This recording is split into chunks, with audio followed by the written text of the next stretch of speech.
Hello. Good morning, Mr. Prince. Hey, my friend, how are you? Doing good, Mr. Prince. How are you? I'm How's everybody? I'm all right. What do you like to say with us? To us? Yeah, I want to share with one verse from the John chapter. Jesus says, "I am before Abraham." Yes. That chapter, you want to help me to people to understand also where he saw Abraham in the Old Testament. In Genesis 14 chapter, when Abraham went to the war and when he coming, he meet one person. You want to explain to that to people that verse, please. Well, the Bible speak about even the Lord. He came with the two more person, to Abraham, and Yes, Abraham he bowed down. So when the Messiah he spoke about Abraham, he saw me and he, pleased with my day. He was yes, rejoicing with my day. He did not mention yes. which one it was when he saw him, but obviously the Bible I, support that he saw him. He did not Mr. say, Prince, yeah, Mr. Prince, you know the Milka is Zida in the Bible in the Genesis. Melchizedek, yeah.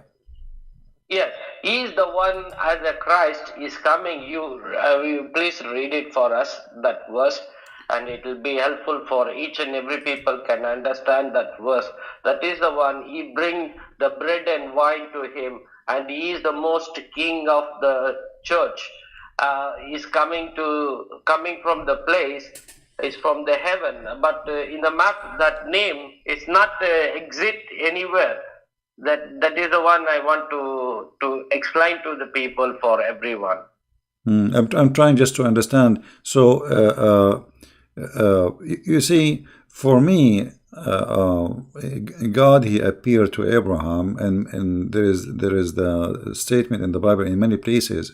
So I cannot say it's just only this is about when Melchizedek came and spoke to and he saw Abraham. I can say that God confirmed that he met Abraham, and Abraham he saw him as a man, correct? Yes, sir. Okay, and this is the most important because the Messiah, see the Bible first of all is not let us say mention everything Abraham he did, same as everything about Jesus, correct? There's no way that you can write a book about someone like the Messiah, and this book is Yes, a few hundred pages, yes, right? Which mean yes, sir. there's details in the Bible which is the most important for us. Not like the Quran about Muhammad, don't enter his house and don't eat his sandwiches, those silly stuff. Yes, So the, yes, Bi- yes, the purpose of the Bible is to deliver to us, we, the people who need the guidance, the most important information, not normal information. Otherwise, the books should be written about Jesus, maybe a big, a huge library, because a yes, person, yes, a person who lived in this earth 33 years, how many words he said? You know what I mean? yes, yes, How many words he said? How many sentences he made? How many conversation he had? For sure, a lot. So lot. What the Bible focus in is what we need to know, not everything. So the Bible confirmed that Abraham he met like if you go Genesis 18, right? Yes, And even Genesis 14. and Genesis 17. So anyway, it confirmed that the Messiah he met Abraham, and not only that, Yes, Abraham he saw my day. And the Jews they say to him, "Well, how you say that you met Abraham? You are not even 50 years old." 54. And here you notice that the Muslims and the Jews they have similar, let us say, functioning of understanding the Messiah. So they could not understand that this is the person speaking that he is God. They are looking at a man who is not even 50 years old, but yet he claimed that he saw and Abraham saw him. And then, Yes. and then after that, they try to kill him, because simply he is claiming to be God. As God. simple as that. And Yes, the chapter saying that, and the Muslim, they say, where Jesus says, "I'm God, worship me." I'm a God. Yeah. Yes. So the same chapter is saying it clearly that they want to kill him because he is claiming to be God. Claiming to be God. Yeah, and Jesus did not say, "I'm not claiming to be God," right? like Yes, sir. like when they said, That's the "Is he claiming to be God?" Did he say, I don't mean that"? No, he did not say. He did not say that. Right. And Yes, yes. and then the Messiah, he confirmed in other places, like in Matthew chapter 22. The Messiah, he said to them, to the Jews, and those are very well-versed people, "What do you say of Yes, Christ? What do you say of Christ?" They say he is the son of David, from David. So the Messiah, he said to them, "Well, if he is a son of David, then how David called him God? God. Yes. How David called him my Lord, my God?" So the Messiah himself, he said clearly that I am the Lord of Abraham, I am the Lord of David, even though the Bible, by the way, says that Messiah by birth, he is from the seeds of David. But as we knew, that Messiah is not a son of any one seed. He's not a son of any man, He is just a God in flesh, because simply he exists before his birth. But the Messiah here, he confirmed. What do you say about the Messiah? They said he is son of David. Then he gave them a question which they cannot answer. How then, if he is a son of David, which means he is disagreeing with them, if he is a son of David, then how David called him Lord? Lord. He called him Lord Jehovah. Jehovah. So if he is just from David, that means he is just a man like everybody. Yes. But he is by birth from David, which means because he is born of the Jews, as simple as that. But the Messiah, he is the Lord of David, and remember David here, he is the highest man for the Jews, like he is the king, the most powerful king. So when you say the king of the Jews, who is the most powerful, he is saying to Christ, "You are my God." So who is the Messiah then? So he is the Lord of David, and this is David, the king of everybody. It's like today, we don't want to make it an example, but for people who don't understand, it's like you have a president in your country or a king, and he is the most powerful man in the country, yet he sees somebody, he call him my Lord. Yes. My God. So the Muslim claim about Jesus, nowhere he says he is God. I mean, it's all over the Bible. When Jesus says, I am the truth, you see, okay, how you can be the truth? The truth in Islam, one of the names of Allah is the truth. He's trying to copy Jesus. The truth is only God. There's nothing else except God. And he said, I am the life. How you can be the life? How you can be the life? You cannot be the life unless you are God, because when you say I am the life, which means that all source of life is coming from me. You have life? Yes. It's coming from me. All life, all source of life, not only human. So I am the life, and then I am the resurrection. And yet they say to you, where Jesus said, I'm God. How you can be the resurrection if you are just a prophet? How you can be the resurrection? How you can be the life? Imagine I am claiming to be a prophet, and I say to you, I am the life. I must be crazy then, unless I mean that I'm God. So obviously the Messiah is saying clearly in many places that he is God. He's the beginning. He is the beginning. He's the end. End. Yes. Just to add to what you said, the Muslims, I'm sure you heard them before saying, where was the Trinity before Jesus was born? I don't know if you heard that question before. Well, because they are limited in their the way they function with their brain, because they are they are held hostages with Islam, so they don't want to think out of the box. You see, Yes. the Messiah before he was born, he was exist. That's why he's saying Yes. before Yes. Abraham I am. Yes. See, Yes. you That are is saying to true. me, That is what is true. was a Trinity? Here we go. The Trinity is there. So Yes. the Messiah is there. His birth have nothing to do with his existence. This is why his death will not make the Messiah does not exist anymore, because the death is the death of the flesh, the flesh of the body. But the Messiah was exist before that the flesh is exist. Right? Right, sir. The flesh is just a stage for him. He is in this earth. He came to us in the flesh so we can see him. So God, he humbled himself. This is what the Bible says. God humbled himself, and he took the image of a visible man, human being. Right? Human being. So Yes, sir. the Messiah, and this is what the Bible is saying, he is the visible image of the invisible God. God. Yes, that is true, sir.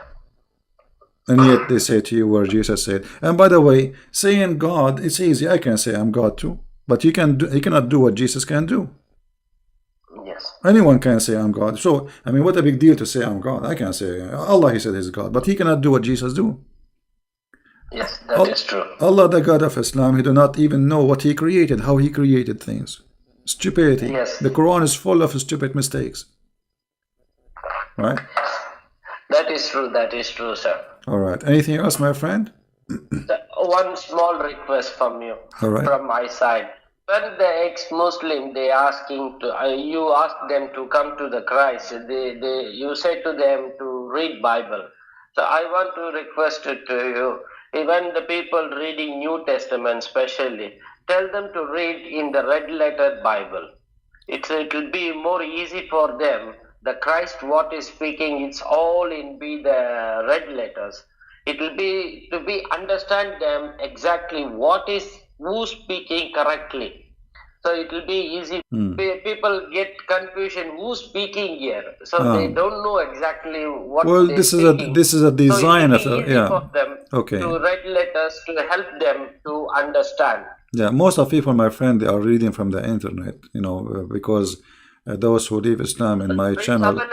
It's available, Princess, in the internet. The red letter Bible, King James Version, red letter Bible is available. I also have in my phone. Okay. Well, maybe you can post. You can give a link to the admin. She can post it around when we have somebody is calling, and that will be a good idea. Or you can post it in the in the comment later. I will try to do that. I don't know how to do that one, but I will try to in do the that comment. one. You can post later in the comment after you hang up, in the comment of the video after we finish, and we will have it. All right. Okay. Okay. Thank you, my friend. Thank you very much, Prince. And one more thing. Christmas time, I asked you to pray for me. I was in trouble. I don't have job. I don't have money. I remember. You are the one who you work in Saudi Arabia, right? Okay. Yes. I'm still here. Today morning only when I came for the duty, it's 5 o'clock here. I came to duty. My superior called me and told me, Jason, within 3 days to 4 days, you will get your money what you work for this company. So maybe 2 days or 3 days, I will get my money. Wonderful. And thanks to everybody who all pray for me and pray for me more. The next step, what I'm taking, I want to be exactly a correct path. I want to walk in the correct way to take my family in the right path. So please pray for us. Well, my friend, I want to give you an advice from my heart. I know that people, they go to Saudi Arabia to find jobs, and I know that's nothing wrong with that, but living there is not really a good choice. So try to find a job in different area, different territory, where your family can live a normal life as a Christian, and you can practice your belief as a Christian with the freedom, and God will provide, my friend. Yes. I mean to that. Thank you. Thank you. Thanks. I will take care, and God bless you all. Take care. And thanks for you opened. I opened it morning phone. I saw you telling only Christian people can call. I'm very happy to call you. So I jumped it inside. I called you the same time. Weekly one time, if you keep it for the Christianities people to talk to you, Yeah, I'll be very happy to. So we can talk to you. You cannot answer all your Skype messages. I know yesterday also you are speaking that one to the people. yeah, So like this, one day you keep it for us. It will be very nice to be family together. sure. The family is most important in the Christ. Christ is say, be as a family. Don't be a separately. We don't like separate people. We Yeah. want to be as a family, We are a like a family. union. We are a family. Thank you, my Yes. friend. God bless you, and I will Thank you, brother. I will try to Thank you. make it God every bless Friday. you, and give my love to family, mommy and dad. Okay. Take care. Take care. Bye bye. God bless you. Thank you, sir. Friends. Bye bye. All right.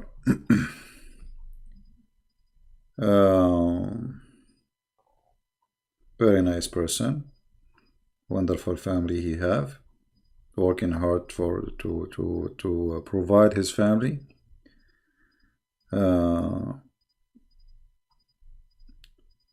You know,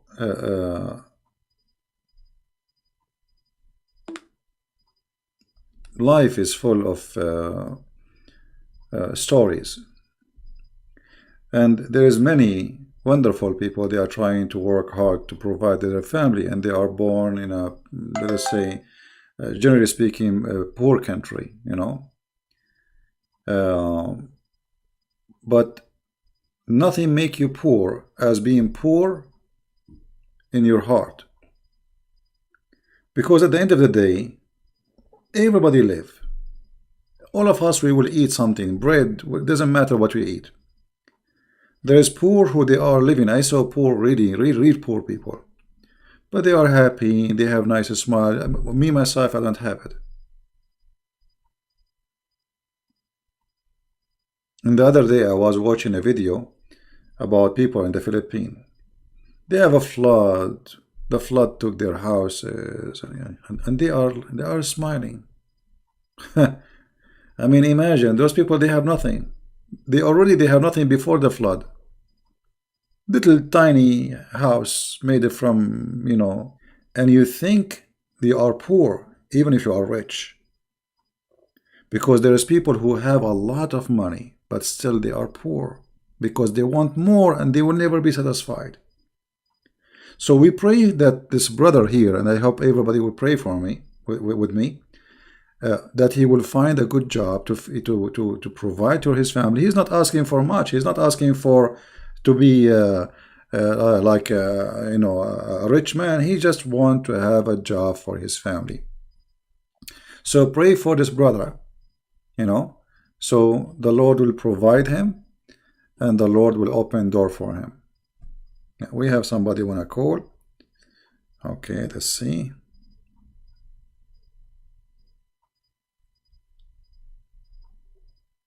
We will try to have an open call for everybody, you know, in Friday for Christians, like today. I think this is a good idea. Every Friday, we open Skype for people to call. Yeah, the one who wanna call me, he can call. Or the one who texts me now, I send him sure. I will send you confirmation. Let me call him. I will call him. Now look like his internet is bad, maybe.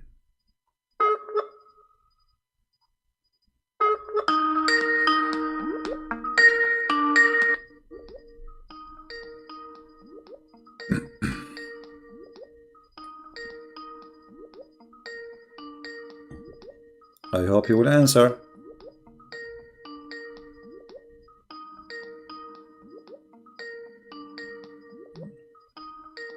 Well, he is not answering.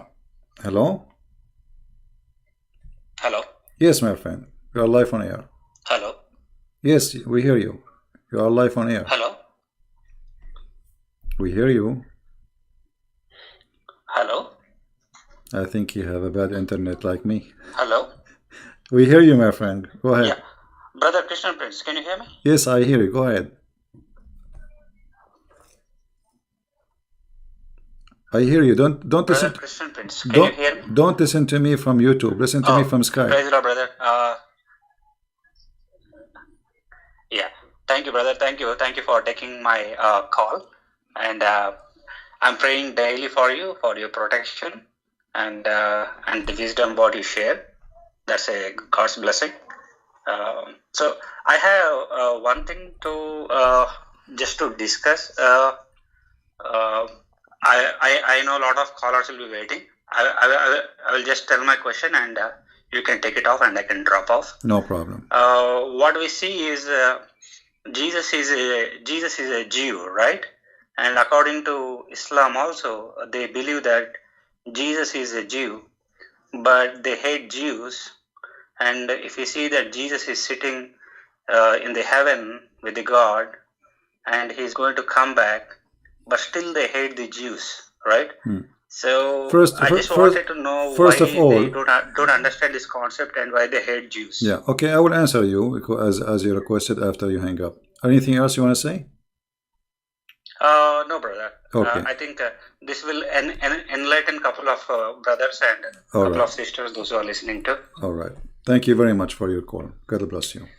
Thank you, brother. God bless you, and God protect you all the time. Thank you. Bye. Yeah, it's a very wrong understanding to think that Jesus is a Jew. He is the Lord of the Jews. He is the King of the Jews. He is the God of the Jews. He is born of a Jewish family, yes, but he is not a Jew. By birth he is a Jew, but he is the God of the Jews. Do you understand what I'm saying? But I understand what you are trying to say to the Muslims. They hate the Jews and so. But you know, this is the same. Can be go to. You see, Muslims they hate the Jews, not because they they understand even why. Muhammad said hate the Jews. That's it. If Muhammad says love the Jews, they will love the Jews. This is why we say Muhammad is the God of Islam. It's not, why you should hate the Jews? I mean, how you can generalize even anyway? Everybody is a Jew, you should hate him. Why? Even Muhammad, he says that time will come, and if a Jew hide behind a store, any Jew hide behind a stone or a tree, the stone or the tree will call and say, hey, there is a Jew behind me, kill him. So Muslims, they are following blindly whatever this man, crazy man Muhammad, says, not because they are convinced, but because they are blindly obey. Muhammad, he made verses says you have to obey Muhammad. Whoever obey Muhammad, obey Allah, which means obedience of Muhammad is from obedience of God. So he is God in earth. Yet he don't claim to be God, but he have the authority of God.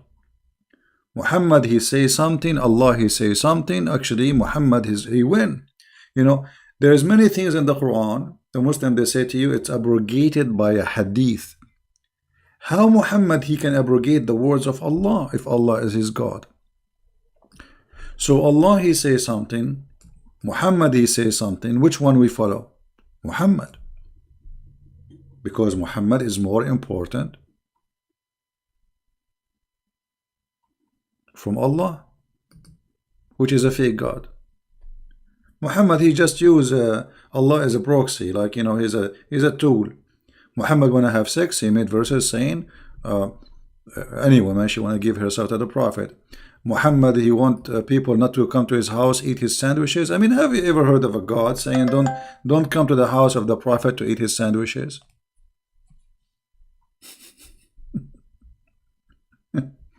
What is this? The sandwich God? All right, we have somebody trying to call. Tell me if you want me to call you, my friend. Just don't send me a text. If you want to call, say, please, can you call me, and I will call you. Have you ever heard of a God saying to his prophet, any woman she can give herself, and you may differ between them? You might delay some. What is that? Allah is giving tickets for sexual activities. Okay, somebody asking, can I call?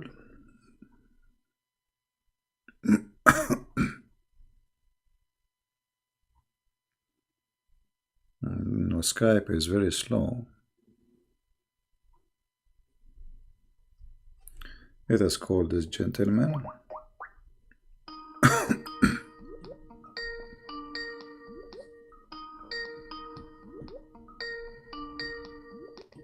Hi, CP. Hello, my friend. You are live on air. Yeah, my audio is clear, right? Sorry? Is my audio clear? Yes, it is. Please listen to me from Skype, not from YouTube. I'm speaking from Skype only. All right. I'm calling from India. You're welcome, my friend. We love the people in India. Yeah, actually, I'm also a Christian by birth and by practice. Okay. And I used to debate a lot of Muslim friends in India. Some people who challenge me, I challenge them back. And I used to listen to all of your podcasts in YouTube while going to work. In fact, many days I used to listen in earphone and I with them. Yeah, well, when you want to discuss religion with somebody else, you better, educate yourself before you speak about the topic. Otherwise, you will look ignorant. Like the Muslims now, when they speak to me, all of them, they look ignorant. Even those, the ones they grow beard, they, they look very ignorant. So education is education is a must. Only facts. Yeah. Yeah, that is very important. That I always realize, and I did that. I wanted to talk to you about John chapter 6. What do you think about John chapter 6? I am a Catholic myself. I believe in the Eucharist.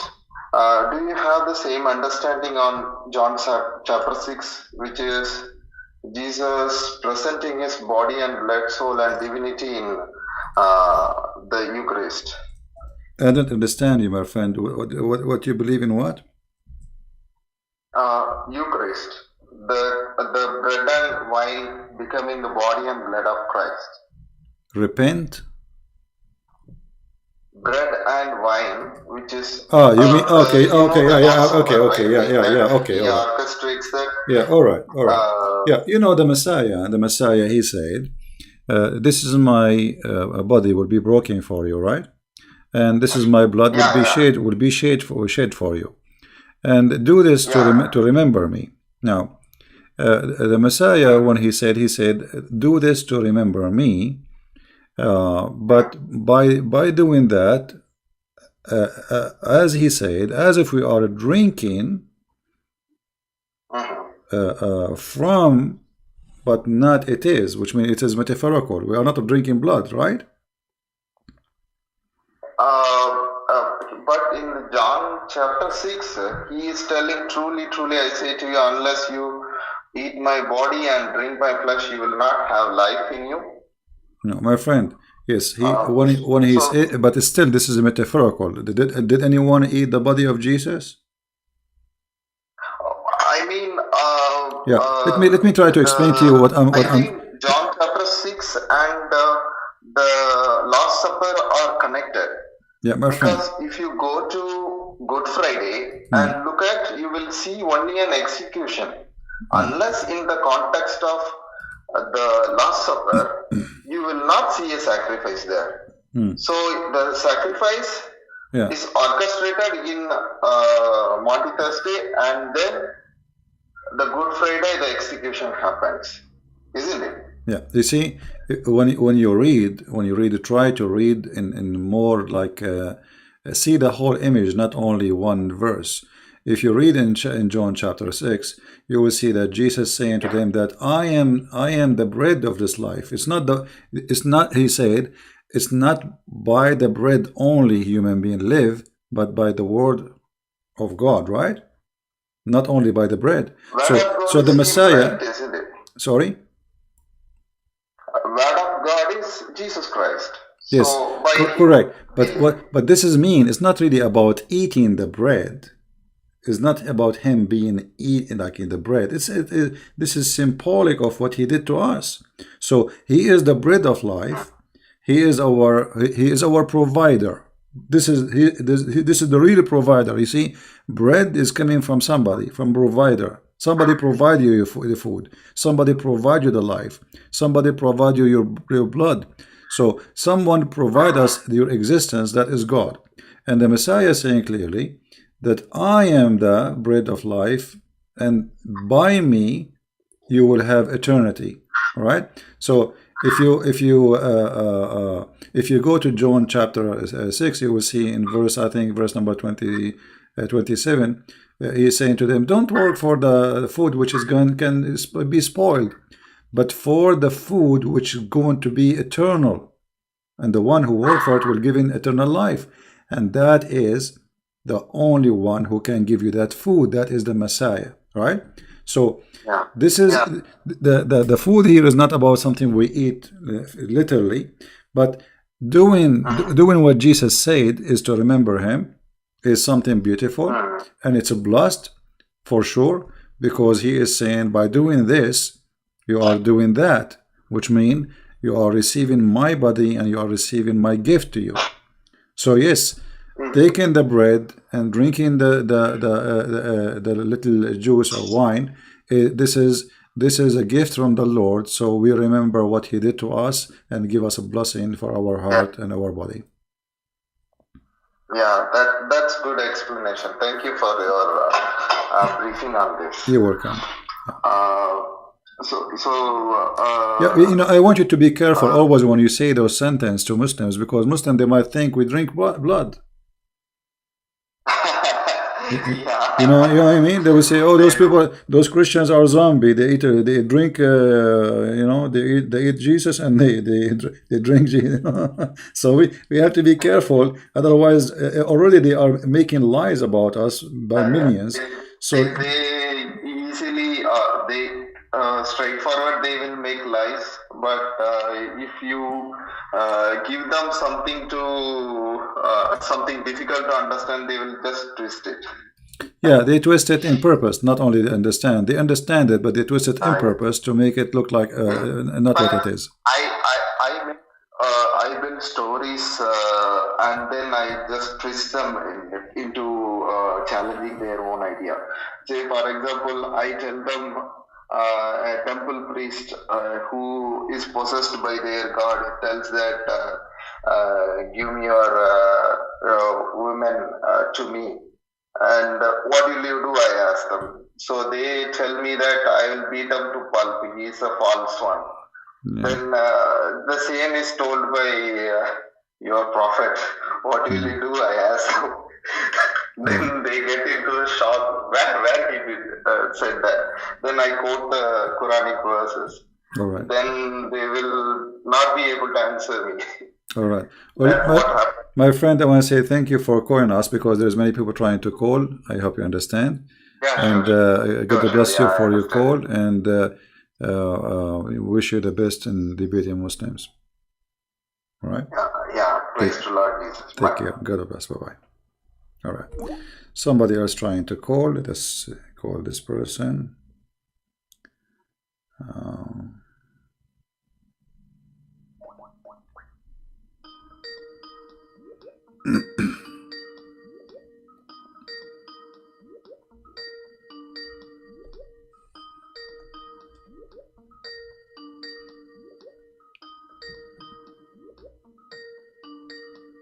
He's not answering.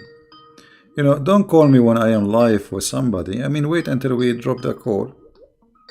Just send me text, say I want to call, and I will call you back. And now he is not answering.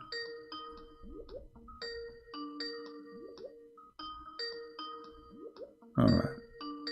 Well, we will go to the second person. Just send me text saying, can you call me? Don't call, because then I would decline your call to me. Can I call with that topic? All right.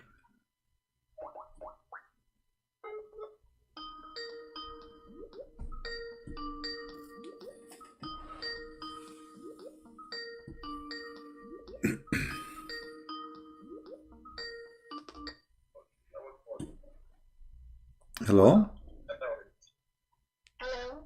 Yes, you are live on air. Ah, thank you for calling me back, City. You're Can you welcome. hear me? Yes, sure, I will hear you. Yes. So did you read the text of the topic that I wanted to ask you about? I could not really get a chance to read it. Let us see. Can I talk about what women gets in Jannah, if it's okay? Sure, go ahead. Yeah. So I'm actually working on a video, and then I got, well, basically, there are many verses in the Quran that mention about what the righteous people are going to get in Jannah. Mm-hmm. Like in the Surah 78, 38, 55.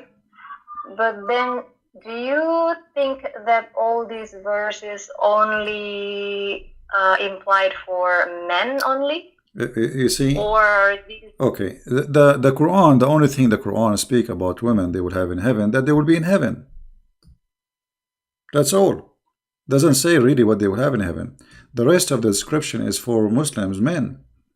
You see, and we can prove that easy, because the Quran described they will have this, they will have a fruit, they will be reclining in their couches, and with them, the hur, right?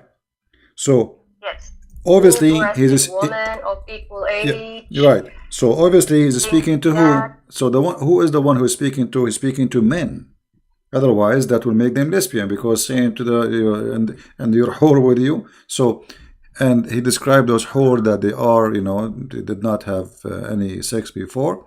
So, if you read the whole verses, this is about Allah speaking to men, which is Muhammad, not to anyone else, only men. All right. So those men, what they will have in heaven.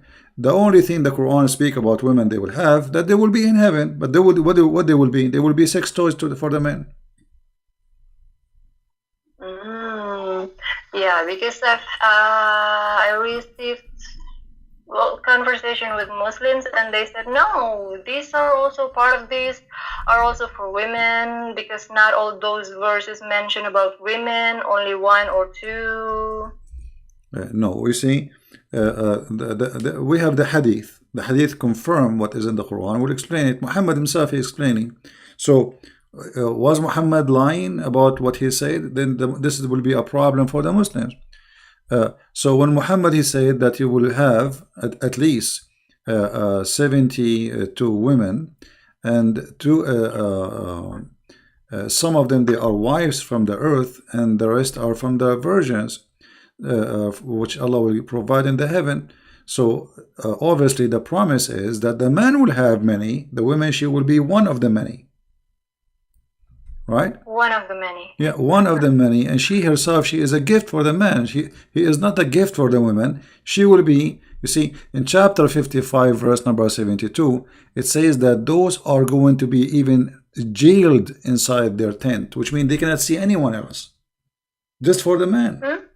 They will be jailed. They will be restrained in their tents. If you go to chapter 55, verse number 72, that those women, they are jailed. They cannot see any other man except the man who will sleep with them. So what kind of reward is given to the women is being jailed in a cage so the rooster can come? You know? So this is a rooster chicken religion. There's one rooster and many chickens. This is the mentality of the heaven of Muhammad. Yeah, this is the fact. One rooster, because if you have two roosters in one place, they will fight, right? They will kill each other. Yes. So one rooster and many female chickens, and this is the heaven of Islam. As simple as that. Ah, great. So they promise the women in Islam to be a chicken, one of many chickens who will be given to a rooster. You know? in heaven he will have high walls. Why high walls? Because those people, they are Arab, they are very, private. They don't want anyone to see. Yeah, you will have high walls, and nobody can see behind those walls. So you see. This is why it says here, "Hurun maqsuratun fil khiyam." So what it's Amazing. yeah. So the best description is a rooster chicken religion. Yeah. So when I talk to Muslims, and then I came across with this one verse, if you can pull out also from your screen, Surah 33, verse 35. And then the funny with this verse is the tafsir, actually, from Ibn Kathir. 33, verse 35. 35, okay. 33, verse 35. Yeah, about don't enter the house of the prophet. Wait, I'm going to see that. You are talking about chapter 33, right? Chapter 33, verse number 53. Yeah. Yeah. This is about don't enter the house of the prophet, and don't, don't ask, don't eat his food. 35 is for, this is the part, I think, the only part in the Quran that mention what women will get in Jannah. No, this verse here. I think you are quoting wrong number. This verse here is about don't enter the house of the prophet and don't eat his sandwiches, which is very silly. You are saying 35? 33, verse 35. 35. See, I thought you were saying 50. It's my fault, sorry. Okay, 35. Okay.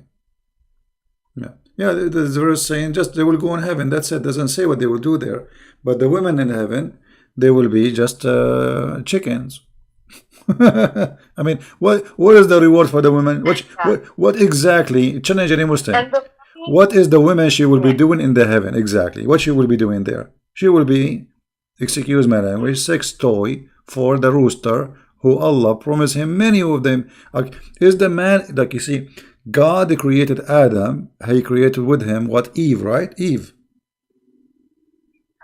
Okay, so if Allah is the same God who created Adam, why we don't go to heaven? If the logic is, God is the same God of Adam, is the same God of Muhammad. So why the God who created only one woman for Adam, he is going to create too many women for the sons of Adam? Doesn't make sense. Doesn't make sense. And in the same time, those women, as an example, the Hur, all of them, they look the same. They have the same voice, they sing the same song, and they have the same name, and they have the same look. So it's very stupid even to promise me like 100 Barbie, but all of them, they look the same. So what the point of this? Imagine you look like you have you have 100 women with you, and all of them, they look the same, and they sing even the same song. They say that it's like a Barbie machine. It's like it's like a toy. So it's a stupid deception fit with people who live at that time, those Bedouin, trying to tempt them with sexual and wine. What the heaven of Allah? Wine. This is what the Arab, they like to have. Ginger, because the Arab drink ginger. The wine mixed with ginger, and honey, and a river of honey and milk, and then women. That's it. And then fruits. So the heaven of Muhammad is just a hotel in Las Vegas, 10 stars. But he don't have, by the way, lobster. He don't have fish, because the Quran confirm that only bird they will eat, which mean very nice. I mean, which is bad actually. I mean, come on. I spend my life eating chicken and go to heaven now eating chicken. I want to eat shrimp for once in my lifetime. Like, come on. I want to eat lobster. They are expensive here. I want to eat salmon fish. I mean, I go to heaven and now I can only will eat chicken. Yeah, all right. Yeah. All right. Anything else? But the funny with this, but the funny with this verse was actually in the tafsir. Yeah. I pulled out the tafsir from Ibn Kathir. If you cannot put it in your screen, maybe I can just read the sentence. Yeah. It says here the reason for revelation. And I quote, Imam Ahmad recorded that Salama, the wife of the Prophet, said, I said to the Prophet, why is it that we are not mentioned in the Quran as men are? And then one day, without realizing it, he was calling from the mimbar, and I was combing my hair, so I tied back my hair, and I went to my chamber in my house, and I started listening out, and he was saying from the mimbar this chapter. So basically, the reason for this revelation of this ayah is that because Muhammad just got complaint from one of his wives. Right. Always those things happen because Muhammad is simply, he makes things up to fit with what's happening around him. So somebody complain, a woman, she complain. But remember, Muhammad, he made in different hadith, he said that the majority of women, they will be in hellfire. Remember that hadith where he said they are half a brain? Okay, so those who will go to heaven is those who they are only obedience to their husbands and totally obedience, and they are literally chickens, which means you have no say, nothing to say, and that will make you go to heaven. Otherwise, the majority of women, they will go to hell, and the hadith confirmed that. So Muhammad, he asked them to give him money, donation, so then Allah will forgive to them, so they might go to heaven. Which means Muhammad not only is confirming that he's a fraud, but he claiming that if you give little, some earring, they start giving him earring and rings, by giving some gold to Muhammad, then Allah will take you to heaven, even if you are a bad woman. Yeah, because what he said? He said, women give it charity. Charity to who? To Muhammad. He want their money. And because I saw most of you going to hell. Okay, if women by giving charity they will go to heaven, that means they are still bad. But by giving the money to Muhammad, they will go to heaven. What kind of heaven this heaven is? You see, he is not saying change the way you live, change the way you are. Give it charity. And then they start giving him their earring and their rings. And that supposedly will make them to go to heaven. O women folk, you should give it charity and ask much forgiveness, for I saw in your block amongst the door of the hell. So they are the major people of hell are women. But the fact is not true, because this is totally contradiction with the Quran. If Muhammad, he promised every man many women in the heaven, regardless of the number, that means the number of women, they will be way more than men. Right? Yes. So either this hadith is a fraud, or the Quran is a fraud. I believe both of them, they are fraud anyway. And not only that, Muhammad, he made some stupid mistakes. He claimed that women, they will go to hell because they have deficiency in their religion and deficiency in their intelligence. And if you think about it, both who he called them deficiency is not a reason to go to hell. Because let us say a person, he have deficiency in his brain.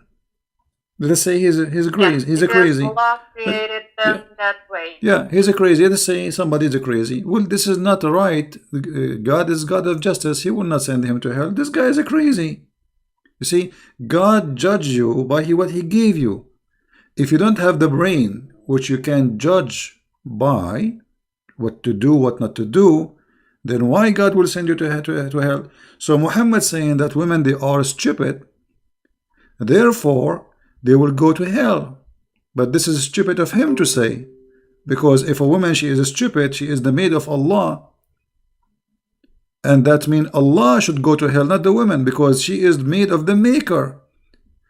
Look, and what they ask him, what our deficiency in her intellect and religion? He said the testimony, the proof of the deficiency in intellect and religion, that the women testimony is two women equal to one man. So Muhammad, you want to prove to the women that you are half a brain by saying a rule which he is the one who created, saying that two women equal to one man in witnesses. And all of us, we knew this is stupid, because women, they have actually, when it's come to details, women, they have better memory. As an example, if you go with your husband to a dinner, and then we come back and we ask the husband what you ate, he will not remember. He will not remember. Sure. The women, she would describe what women they were wearing, the shoes, the perfume, the earring, the bracelet. I mean, she would describe everything. The guy, he would not even remember what he ate yesterday. So here Muhammad proved again that he's a false man. He put the women down in purpose because he need the men. He need fighters. Women are just women sitting at home. Those are the fighters. So he gave full control for the man, full promises for the man, and the women, it just exists for the man. Definitely. Yeah. Anything else? So one thing also, CP. Okay. They used to bring up this verse also, Surah 41, verse 31. Muslim women used to bring this verse. And here it says, "We are your protectors." Well, I'm taking from the Yusuf Ali translation. It says here, "We are your protectors in this life and in the hereafter. Therein shall ye have all that your souls shall desire." Yeah. So Well, they said, well, whatever we want, we get. yeah, actually, there is many Islamic scholars, they speak about this, that the Quran confirmed that even if you are going to be a homosexual, you can have sex with men. And actually, I can show tons of reference about that. Yeah, a man, he can, because it says whatever you wish. Actually, there's a video, you can search it. A Muslim, he called me, and we did talk about in that video about if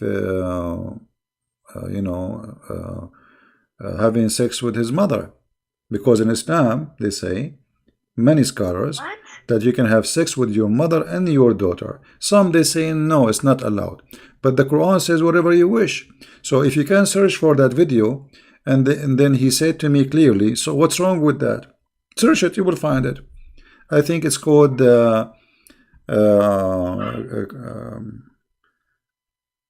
I don't know, Paradise something, Christian Prince. You have to put it, the Muslim, he was calling me and he was defending, he was angry, and he's saying to me, what's wrong with that? What's wrong with you?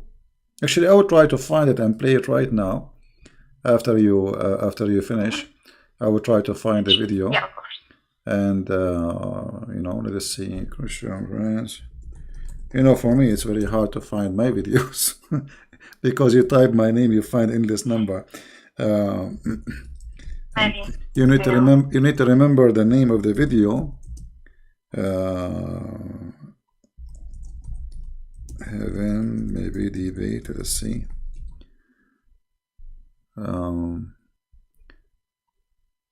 Yeah. Let us see. Maybe this one. In 2020, start off the year Okay, right, show your this commitment to your one. family, to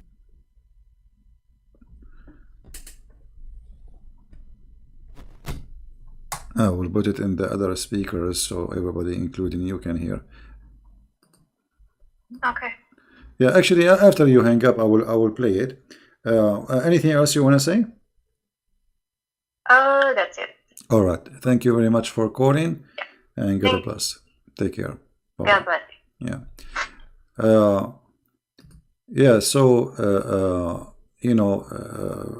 I think I got the. Oh no, this is not the Sheikh Tara. Maybe this is not the one we want, but let us see.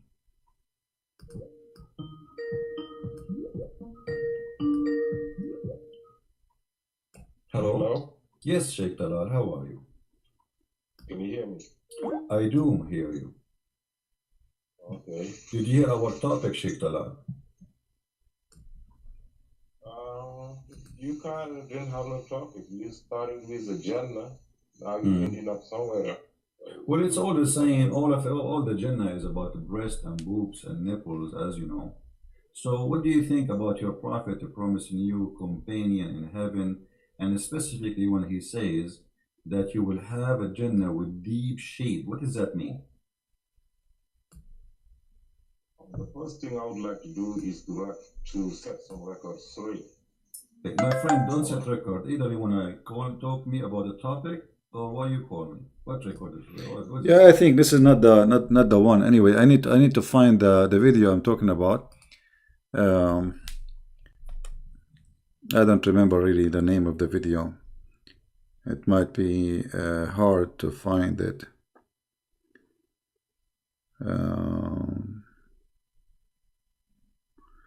Okay, we have this person trying to call. Okay. Don't just text me, says hello, I am Christian. Tell me, you want me to call you? Or just you are saying hello? Don't say hello, please. Don't say I would like to add you to Skype. Just call you know, tell me I want to call me.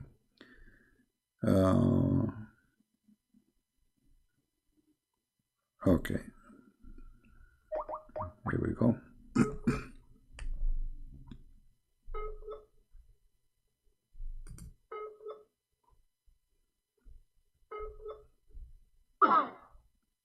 Bad internet. I'm trying to call you, Tamara. This is you. You are saying this is your Tamara, right? So you said this is Tamara, but I cannot. Let us try again.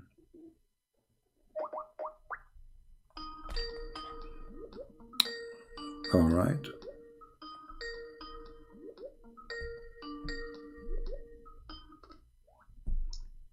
Hello? Yes, hello. You are live on air. Hey, Christopher, this is Tamara. I have How are you, Tamara? How are you doing?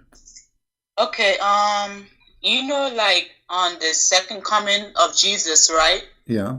Do they have like in the Bible? Do they have like a specific?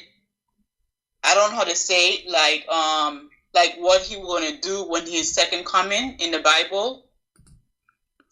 Well, you know what will happen supposedly, as the Bible says, that the Lord, He said, those who don't believe in Him, bring those who don't believe and slay them. Which means this is the time of judgment. This is the time of your end.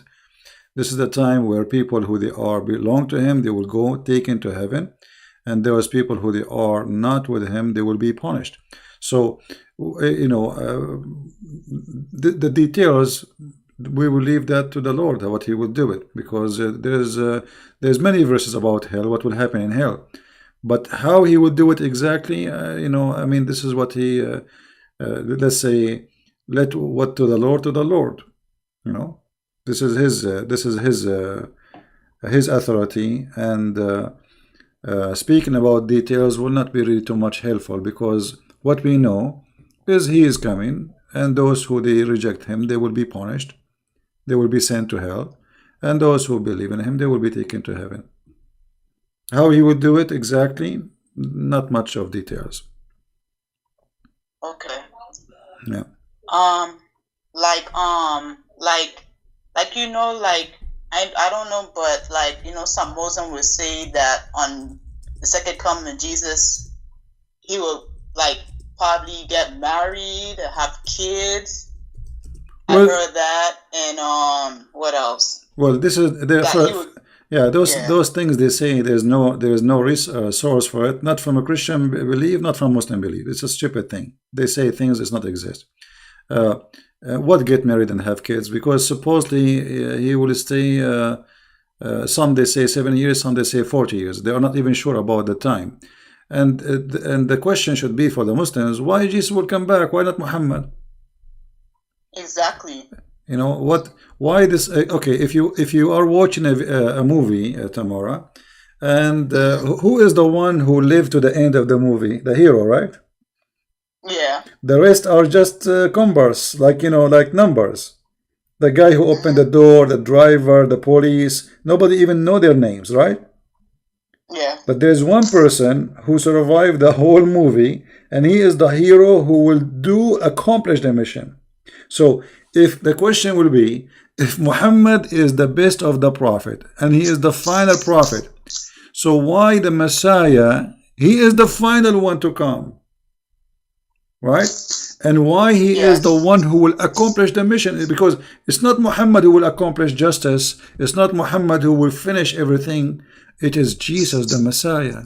So while Muhammad at that time will be in the grave, remember, at that moment when the Messiah come, Muhammad will be in the grave. The Messiah will be ruling the earth. And Muhammad, he said in the hadith, he will come as a hakaman muqsitan, which means just judge. And remember that a man, he cannot be judge and just in the same time, because no man can be just, right? Okay. So the Messiah not only will come back, but the Messiah will come and he will rule the earth, and he will be judge and just, and that confirm that he is God. Okay. Otherwise, no man. How, you know, in order for me to be just with you, I have to know the unseen, correct? Which means like when they go to court, the judge by what he knew, the evidence people provide, but maybe the evidence are fabricated. You know, you bring witnesses, and maybe the witnesses are a bunch of liars, but still the man, the judge, even if he's a good judge, he will judge only by what he know, and what he know is the proof you provide. So the Messiah, he will be judge and he will be justice. How he can do that? That is not something given to a man. No man can be justice in any way, in any means. That's true. You know? Okay. And even if you know what happened, how you can be judged? Because now what is the punishment? Who's going to decide the punishment? You know what I mean? Because let us say I did something wrong to you, and now and we know exactly what I did. Maybe I stole your money, maybe I took your wallet, maybe I whatever. Now, what is the perfect punishment for this person who did this crime? You know, because the crime should fit with the penalty should fit with the crime. So to be a person who is capable of giving punishment fit with the crime for whatever crime is, because imagine we have billions of human beings, there's millions of crimes. So which one is the fit penalty for the fit crime? The only one who can do that is the Messiah. Yeah. Yeah. Anything else, Tamara? That'd be all. You answered all my questions. Yeah. Well, you know, the Muslims obviously they are confused about who is the Messiah, and the question even why he is called the Messiah they do not know. what the Messiah mean they don't know. Imagine one the Islamic tafsir says that the Messiah was called Messiah because he have a flat feet. Flat feet. I mean, how stupid this religion is, how far it can go with the stupidity is it's beyond imagination. Yeah. Okay, Tamara. Thank you very much for calling. We will take another person. You're welcome. Take care. Okay. Bye-bye. Bye. Yeah, the Messiah is a judge and ruler. Let me see. I'm trying to find the hadith, so to wait on the screen. Hold on.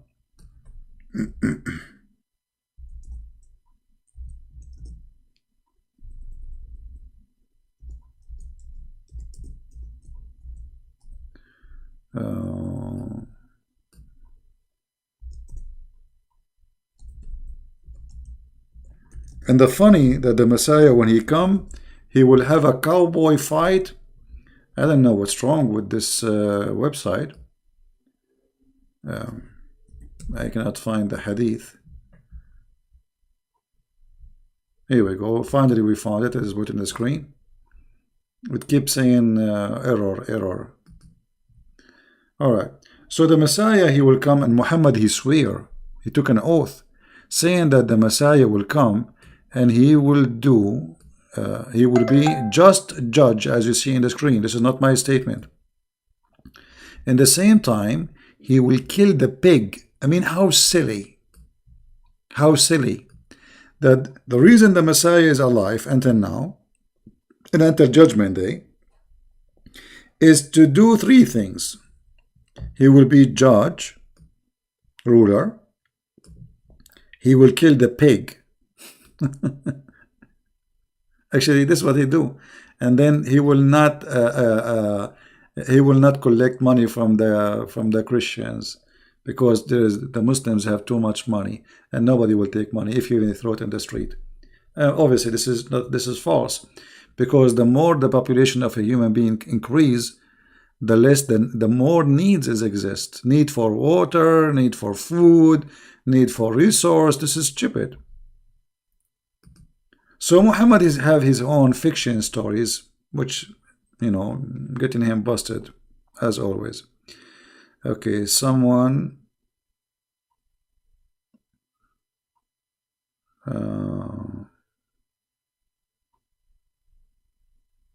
this is my question. Somebody have a question, but he didn't want to call.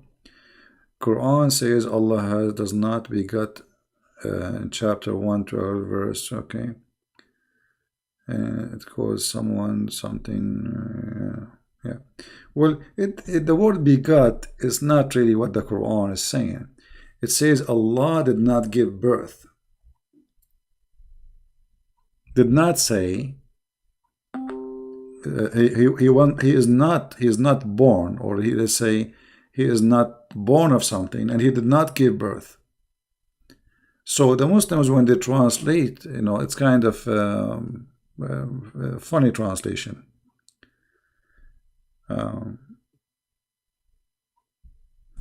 Let us go to the verse he is talking about before we take another person.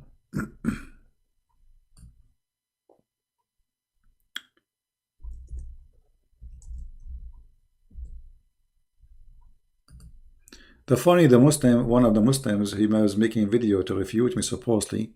He said Allah is Samad, that means he have no physical body. That is stupid of you. Samad is coming from the word masmuda, which means collection. You know, there's like a little container, have a hole in it, and kids, they put their coins in it. This is called masmuda. So Allah Samad, Allah is the collector. He is a collector. Those idiots, they don't even know what it's mean. So look, they say Allah is the eternal absolute. The word Samad have nothing to do with eternal, have nothing to do with absolute. Qul huwa Allahu ahad, say he is one of, which means Allah is a collector of the gods, and he is one of the gods. So he is the one who unify gods. That's why it says ahad, not wahid. Let us see, someone else is texting.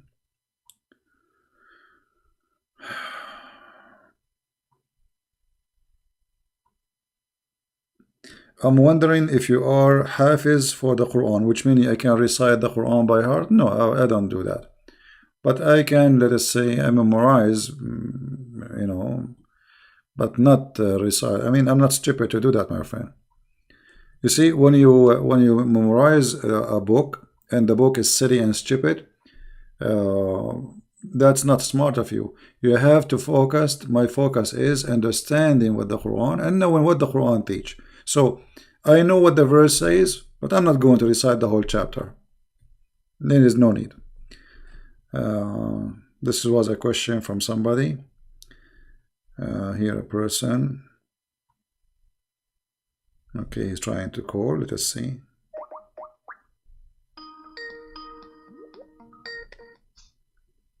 Hello? Hello? Hang on, I just got to turn it down. Can you turn... How are you today? I'm fine, my friend. Can you turn YouTube, please, down? Yeah, I'll just turn it off here. All right. I just wanted to say thank you for everything you've done. You're really clever at how you promote how to unfold what is in the book and to present it to people so they know the true understanding of it. Well, there's no need to thank me. I'm doing my duty. I mean, isn't it our duty to share the truth? Well, that's, because it makes, because where I'm from, where I grew up, they've always got people calling everyone Islamophobic, and it doesn't give the truth of what it is, and they just misguide themselves and walk around it, and it sort of doesn't help society go forward. Yeah. Well, Islam is a collection of stories. Islam is not really a religion. Islam is a collection of religions. Many beliefs, like you don't even know what Muhammad is. Is he a Hindu? Is he a Buddha? Is he a Christian? Is he a Jew? Is he a black stone worshipper? What he is. So Islam is not really a religion by itself. Islam is a fabricated fraud man who's trying to create a religion. And I can prove it for you easy. Let us say you are a prophet. Should your God teach you what is right, what's wrong, or not? He should, right? Of course. Okay. Of course he should. Okay. Of course he should. So when Muhammad he started fasting, why Muhammad he was fasting a fasting which has not been ordered to him by God? As an example, Muhammad he fasted something called Ashura. The hadith says, and this is Aisha and others, they say that Ashura was a fasting for the pagan Arab. Okay, why Muhammad he copied Ashura from the pagan Arab? Different hadith says that Muhammad he saw a bunch of Jews and he found them fasting, and he said to them, what this fasting is about? They said this is about Moses when he crossed the sea. He said, well, I am more close, like Moses is more close to me from you. And he started fasting the fast of the Jews, which means it is not his God ordering him to fast. It was him liking the idea that as long this is a fasting about Moses, I will fast about Moses. So yeah, well, that's what it just comes across. Because when I started to read the book, they used to say, "Oh, you don't know Arabic, so you don't understand it." And then I would say, "Well, why is it your scholars who are the ones writing it to mislead people? Like that just makes no sense. Yeah. Like why are the Arab ones who are the scholars who write it misleading people, and they're wrong if they translate it? But doesn't God know everything?" My friend, the Arab who speak Arabic, they don't agree about the Quran meaning, because the Quran is a stupid book. There's nothing there.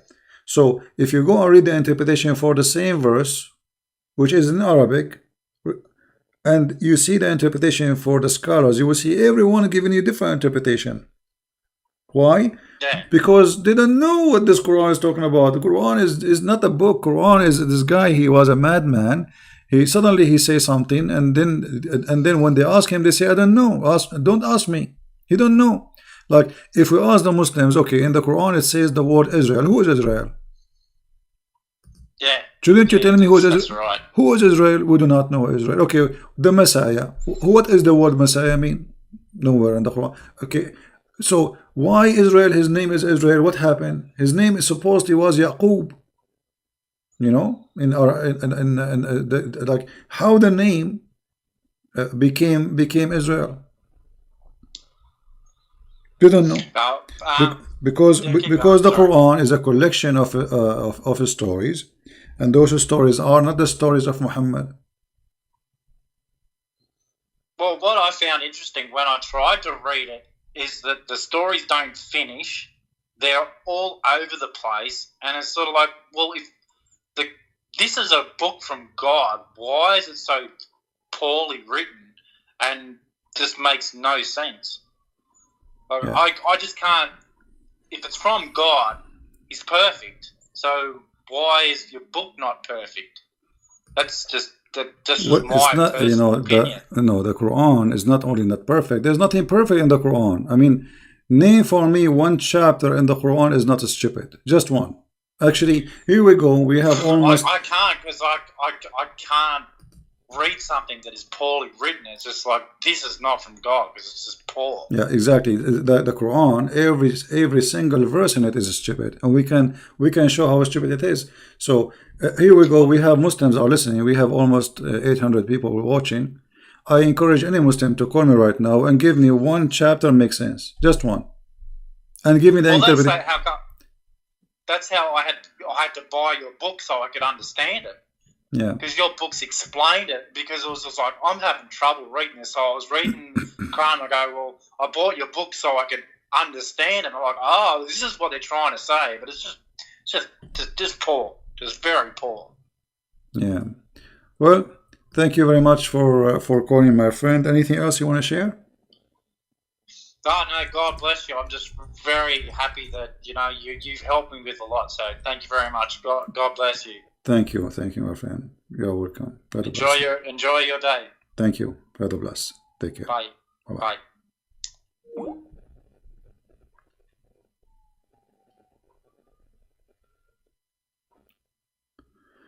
You know, the Muslims are very confused about everything. Like we mentioned Israel. Who was Israel? Everyone of them, he give you different ideas. You believe it or not? Didn't know. They have no idea.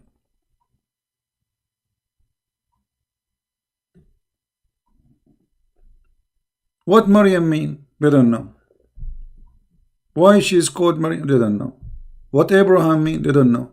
What Moses mean? They don't know. Why Jibril? His name is Jibril. What Jibril mean? They don't know. Why? Because Islam is a theft. How you can understand a religion if you can't understand even the names and why they are mentioned? Ishmael, what Ishmael mean? He don't know. Because all those names are stolen stories. When you read the Bible, you will find out easy that this is not even a name. Abraham is not a name. Abraham is a description of what this man did. The one who crossed the river. The one who crossed from the other side. Abraham.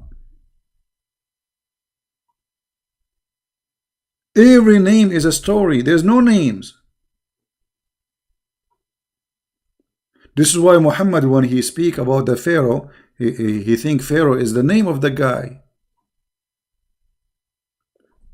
To the point he says, Al Fir'aun. The word Al in Arabic mean like the last name. The last name of this man is etc. So your name is Johnson, Alu Johnson. You know, your last name is Johnson, Alu Johnson. So you will see the Quran is speaking about Alu Ibrahim. Look here. فَقَدْ أَتَيْنَا آلَ إِبْرَاهِيمَ. Okay, what Ala mean? Translation, chapter 4, verse number 54. Okay.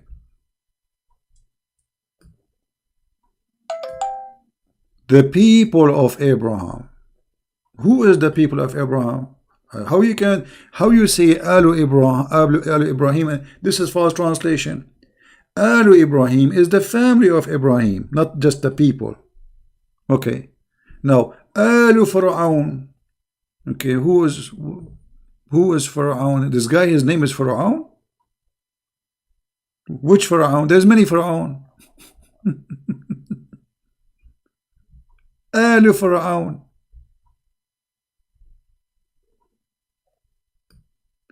Change the translation or translator. Let us see.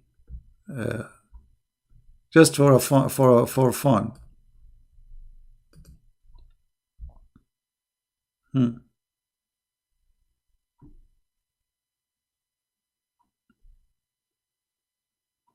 What Alu Fir'aun? All the names mentioned in the Quran, there is no dating, there is no name. Like the Bible speak about who is the one, the king we are talking about. This Pharaoh. Here we do not know who's the guy. When Moses was exist. When Israel was exist. Who is David? What David mean? What Sulaiman mean?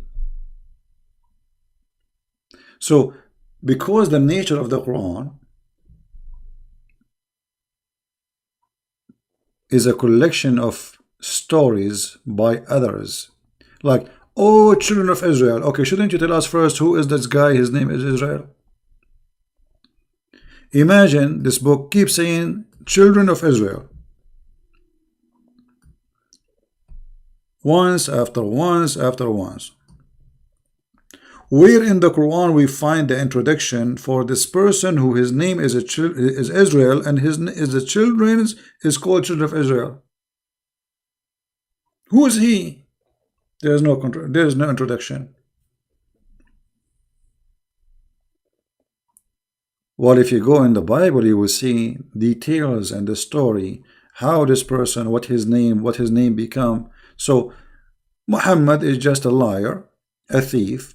He collects stories as an example, not necessarily, not limited to this. If you go to the chapter of Al-Kahf, the story of the ant.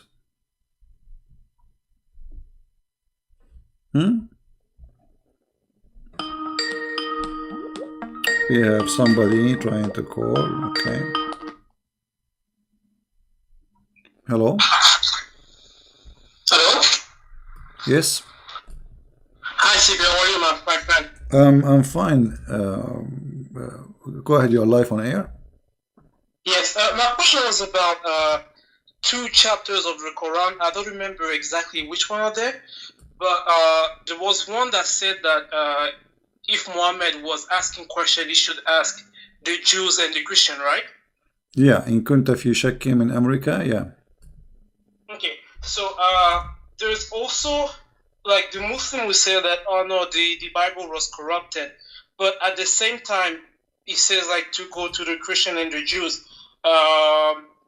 Is there any way in the Quran that says that the Bible was corrupted? It's like an invention for the Muslims. No, you see, the Quran says, وَالَّذِينَ يُحَرِّفُونَ الْكَلِمَ عَنْ مَوَاضِعِهِ, which mean those, if you go and read the interpretation, this is supposedly about a Jew who put his finger in the top of a verse in the Bible so they will not be able to read it. They did not corrupt the Bible, no. So this is the interpretation even of the Muslims. So there is nowhere in the Quran says that they are changing the Bible. It's about a guy, supposedly, they asked Muhammad about the punishment of adultery, and the guy he put his fingers over the verse where it says that the one who commit adultery, he should be stoned. This is what is the Quran speak of, you know. Okay, so it's so lies then. Okay. Yeah. Same time, the Quran have many verses additional to the verse you mentioned, like in chapter 10, verse 94. If you, Muhammad, if you have a doubt concerning which we revealed into you, go and ask people who read the Torah and the Gospel. And then, if those people are corrupt people, how you can ask them? I mean, they are corrupt. You see, when you ask for advice, you ask for advice for someone is wiser and decent, right? Yes. Okay. Yes. If they are corrupting and if they are following false teaching, that means they lost their decencies and they are not wise, because the one who corrupt his own book is foolish, and the one who follow wrong teaching is foolish too. So why he is asking him to go and ask the Christians? In the same time, if you go in the Quran, you will find many verses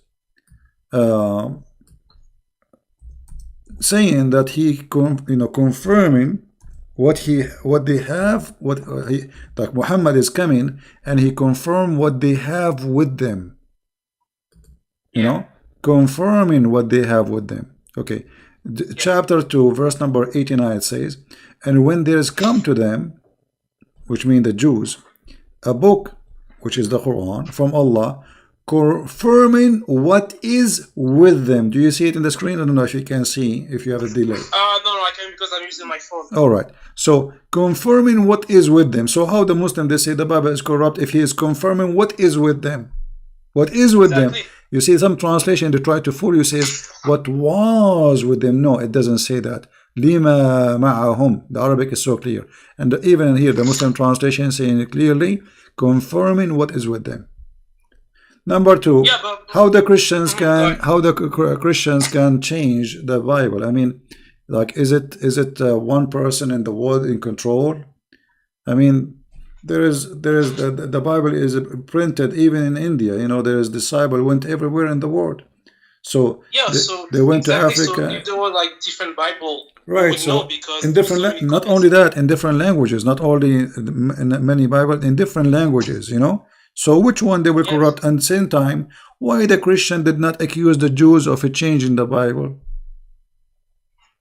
Right. You know, Right. let us say the Jews corrupted the Bible, the Torah. Okay, how come the Christian did not notice that? And why in the world anyway a Jew would do that? I mean, this is a stupid idea.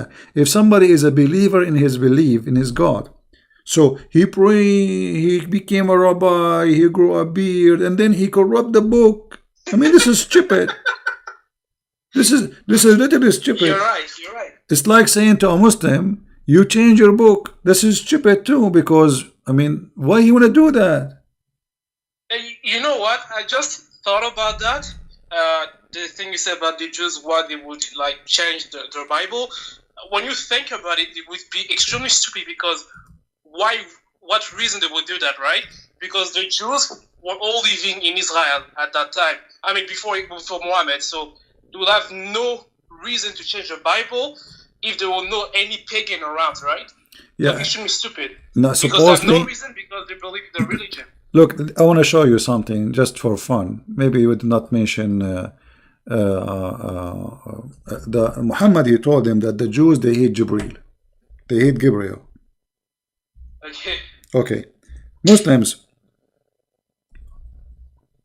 where we can find in the Bible that the Jews they hate Gabriel?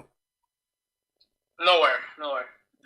How in the world Muhammad he says such a lie? I mean, you have to be donkey to say such a donkey statement, because this is an angel of God approved by the Jews, and Muhammad even he took the name from the Jews. He don't even know what the name means. This is in the Hebrew language. So why the Jews they hate Jibril? Give us a reason. Who is a Muslim want to tell us? Why he ate their yummy? What he did? This guy he plays soccer and he joined the wrong team. You know? That just that phrase proved that Jibril is Satan, because yes, the Jews hate Satan. They don't hate any angel of God except Satan. Yeah. Well, but why the Jews they hate Jibril? Give us a reason why okay, what is behind the story? Let us say, for the sake of argument, the Jews they hate Jibril or Gabriel. Why? Yeah. Why? Where the story is coming from? Where Muhammad he got this from? No explanation. You know, no explanation. Muhammad is like a guy who ate like bad ice cream, poison food, and he have a diarrhea. And wherever he go, he do poo poo, and people walking behind, and there's a lot of wind. Yeah. You know? Yeah. This is. That's what we call anti-Semitism, right? They just hate the Jews for no reason. Well, you know, even if you give a reason, you have to give, like, the Jews they hate Gabriel, but why? Why Gabriel exactly? What he did? So then, and here you should ask yourself, why the Muslim did not ask Muhammad? Why? If we go in the Hadith, look, let me show you. Let me find the Hadith for that. Here, and this is Sahih Bukhari. Yes. It says a guy he came to him and he asked him 3 questions, and supposedly nobody knows him except a prophet. And the story is hilarious because the guy who told Muhammad nobody knows the story except a prophet, he himself he knew the answer, which means he's a prophet too. You know what I mean? Like, if you imagine you come to me, you call me, you say, CP, I will ask you 3 questions and nobody knows the answer for them except a prophet. All right? And then I give you the answers and you say you are right. You know, this is true. That means you know the answer too. Yeah, you're right, because how do you know that? That's when you are a prophet. I mean, the stupid of donkeys. And look here, it says. So they ask him, what is the first meal? Like, what is the first portent of the hour? What is the look how serious the question? What is the first meal in the judgment day? And then in the paradise, sorry. And what makes the baby look like the father? And here they're giving the answer. And look what Muhammad said.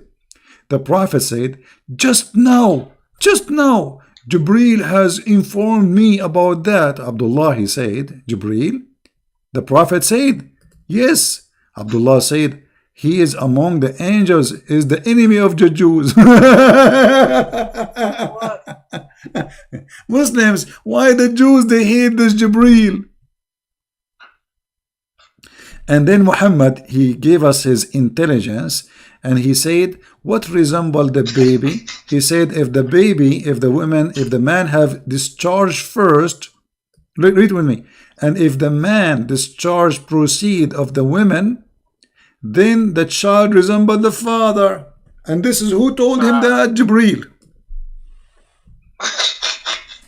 This is why if I get married, I will never have discharge first. I don't want my son to look like me. That's disgusting. You know? You know, every time I read the hadith and sometimes the Quran, I have the feeling like Muhammad was trying to make fun of the Muslims, or I don't know. It's so silly that no one can see that kind of stuff and, you know, have a straight face. Is it possible? You must be like making fun of me if you're saying that to myself, right? Well, because there's so many stupid stuff in the Quran and the hadith, so it's so amazing. Yeah. Well, you know, we laugh and the Muslims have no answers. And the funny, the Muslim, they say we refute him. Refute me, here we go. Yeah, Mimi Jab. Yeah, Mimi Fufu. All right, my friend. Anything else you want to say? No, have a nice one, my friend. All right, thank you. Thank you very much, and God bless you. You too. Bye-bye. Yeah, actually, it's good to hear from, you know, wonderful Christians, you know, to hear their opinion and what they like to say and to share with us. I have a question about why Christ come for the Jews while they already do all been told by God in the Torah. I'm not sure what you mean. While they already do all been told by God. Well, you see, being a Jew does not mean you are saved. See, the Jews, first of all, they are the only one who worship the true God. So it's very normal for the Messiah, who the Jews are waiting for him anyway. They are promised. They've been told about him. So he will come and he will be of the Jews. So he come to the Jews for many reasons. Number one, those are the people who choose him, which means they choose to worship the true God. And he is the one who chose them to come to them, through them. Secondly, the Jews are not saved unless they have the correct... Just give me a second, please. I will call you back. Let me answer this person. I will call you back. The one I hang up on you. So the Messiah, he come for the Jews for a very simple reason. First, it's time for him to come. Secondly, he will come through who? Those are the people who believe in him. Those are the people who are waiting for him. And those are the people who he promised they will come to them. So why he will not? So you will see that all the stories, like when Jesus said that Abraham, he saw my day, and he rejoiced for seeing it. Abraham is not a stranger. Abraham is the grandfather of the Jews. So this is a family who decide to believe in God out of all the world. When everybody was worshiping idols, everybody worshiping rocks and stones, this family and this man and his wife and his family after him, they decide to follow the true God. So it's very normal for the Messiah to come. Now, the Jews, they've been taught everything in the Torah, including that the Messiah will come. So if you are talking about why the Messiah, he came, because in the Torah still saying to them that the Messiah will come. And until now, actually, there's many Jews are waiting for the Messiah to come.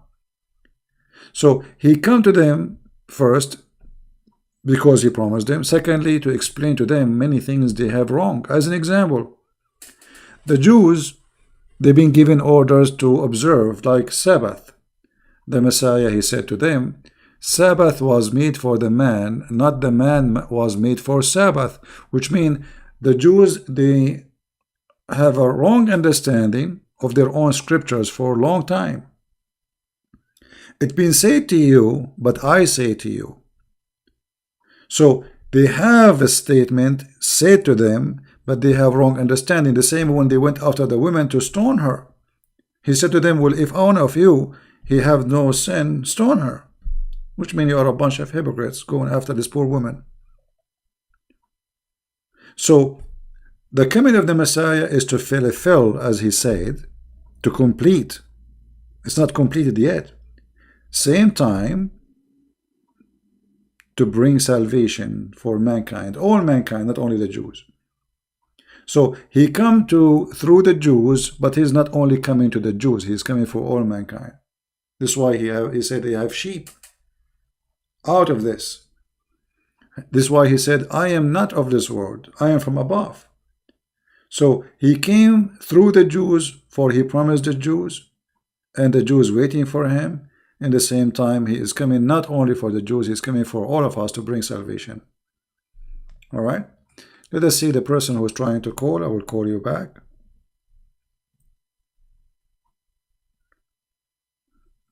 Okay.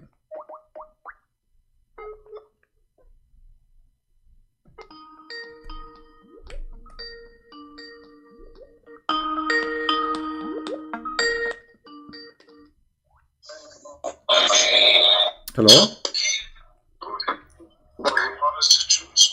Please mute YouTube before you call me. Mute YouTube before you call me, please. Okay, I have to hang up. Before anyone call me or talk to me, mute YouTube. Before you answer Skype, if I am calling you, be sure you mute YouTube, then take the call. All right, hello? Hello, Christian Beans. Yes, my friend, go ahead, you are live on air. Yes, hi, it's me again. It's me, Sundar from Nepal. Hey, my friend, how are you? Nepal, that's wonderful. How is Nepal going? How is life there? Well, it's still the same, you know. Yeah, okay. But I'm fine, thank you for asking. Yeah, I remember you. You are the person who became a Christian from Nepal, right? Well, yes, I'm like yes, you can say that. I would like to say that yes, I'm a Christian from Nepal. All right. Okay. What do you like to say to us, my friend? Go ahead. Well, I have one of these things going on in my mind a long time already, because you know this. The Muslims, they always say that. How can God can kill his son? That Jesus was not the one who was crucified. Why would God punish his own son by crucifying and killing him in the cross, right? Mm-hmm. So, but as you are the expert already, I would like to know. I lost you. Yeah, he have a bad internet. All right, I will answer your question. First of all, who said that God, he killed his son? Who said that? Where it says that? Where in the Bible it says that God, he killed his son? That is a stupid lie.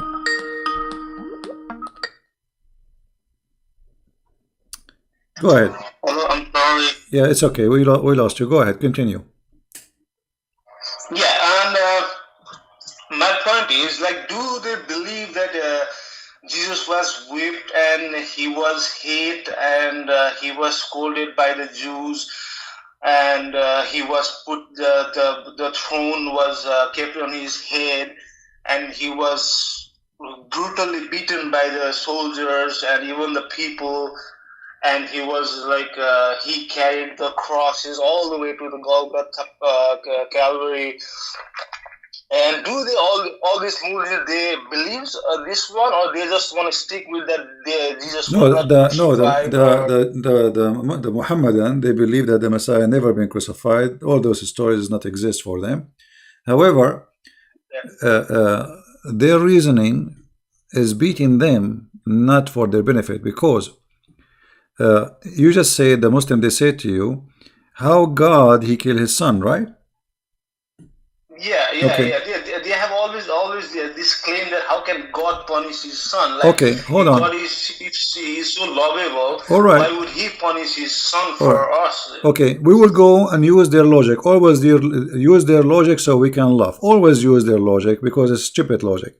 If Jesus cannot be God, for if he is God, his father will not let him be killed, correct? That's what they're saying to you. How God can kill his son. Well, in Islam, Jesus was not killed. That means God, he saved his son. Yes. Same time, this is how stupid their logic is. Why Allah, if he is the God of Isa, why he saved Isa, but he did not save Muhammad? Muhammad, he died because of a poison. Yeah, why? He definitely didn't save Muhammad. Right. Yeah. Why Allah did not save Muhammad, but he saved Jesus? Any Muslim have an answer? Yeah. Why Allah he hate Muhammad and he loved Jesus? The life of Jesus is more priceless to Allah, more than Muhammad. Okay, it's okay. Don't call me back. It's okay, my friend. I got your question. That's it. I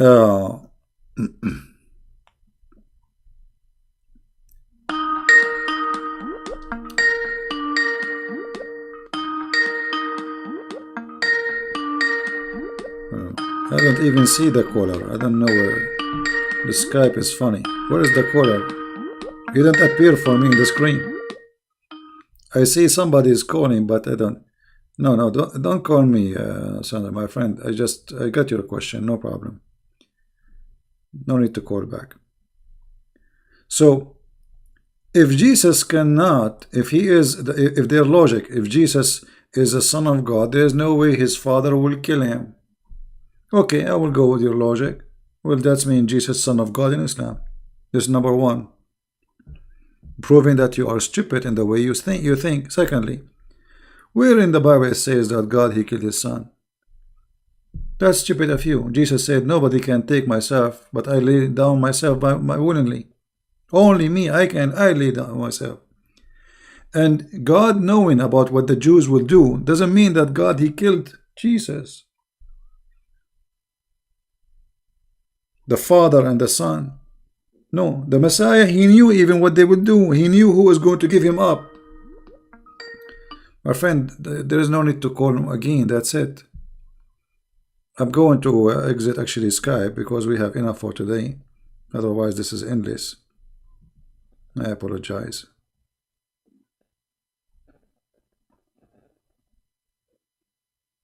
What ayah in the Torah to the Christian?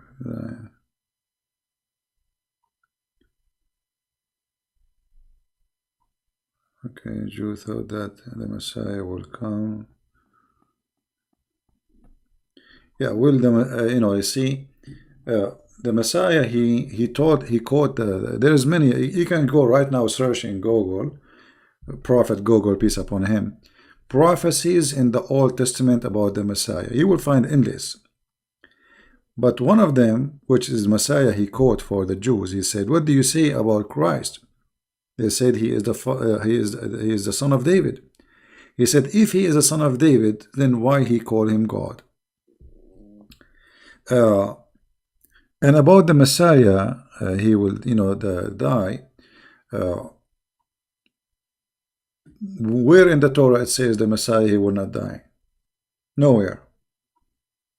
You see, when somebody give you a question, and the question is like to make it, let us say, mission impossible. Can you show me where in the Torah it says he will die or not die? What they are talking about? So The Muslim is excuse only. I'm not going to believe whatever you say just because Muhammad, he said he wasn't killed. But if you go in the Quran, you will find the Quran confirming the crucifixion of Jesus.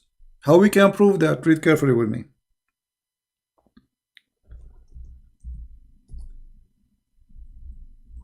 The Quran confirms the crucifixion, but the Quran confirmed that there is someone look like Jesus. Do you see it? So, which means the Bible is very accurate in the story, because the witnesses, they saw someone in the cross. He looked exactly like Jesus. He speak like Jesus. He have the voice of Jesus, and nobody can notice he is not Jesus. For he is made by Allah resemble Jesus. Do you see the Quran? So when a Muslim, he says his stupid stories, he is getting his God Allah busted, spanking him in his bum. For the Quran confirmed that there was a crucifixion, and the one who was in the cross, he looked exactly like Jesus. Guys, is it me saying that, or this is what you see in the screen? This is the Muslim translation. Now, if we are there, me and you, all of us, and we see someone look exactly like Jesus, and then you ask me second day, did Jesus was a crucified? I would say yes. Correct? Because a true, honest witnesses is the one who say what they saw. And the Quran witness that the Christian, they saw someone look exactly like Jesus. That means they are telling the truth. Who is the liar in this story? Allah. Allah is the cheater, he deceiver. He made them think this is Jesus, but it's not Jesus. So it's the fault of who? Do you see how stupid the Quran is? This is officially a stupid book. This is a certified stupid book. Because if you make me see Isa in the cross, and what is the purpose of this? Ask yourself. You see, you have just like try to focus and think deeply. Okay, Allah want to save Jesus. No problem. Do he need to do this? In fact, the Messiah already is taken up to heaven. Why he need this guy? What this resemble Jesus for? I mean, what this is for? This is stupid. And how many people in the world they resemble Isa?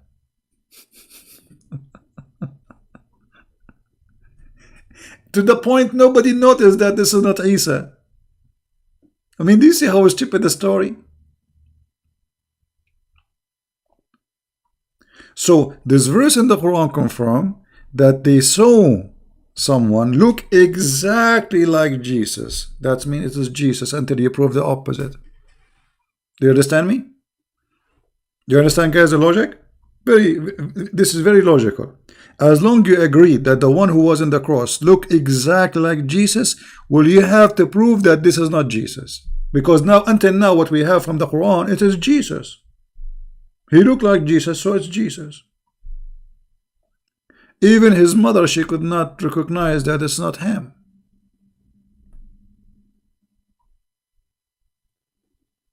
So the Quran itself proved to us that the story in the Bible is true, because the Bible is written by the witnesses who witnessed what happened to Jesus, and the Quran says yes, they saw that.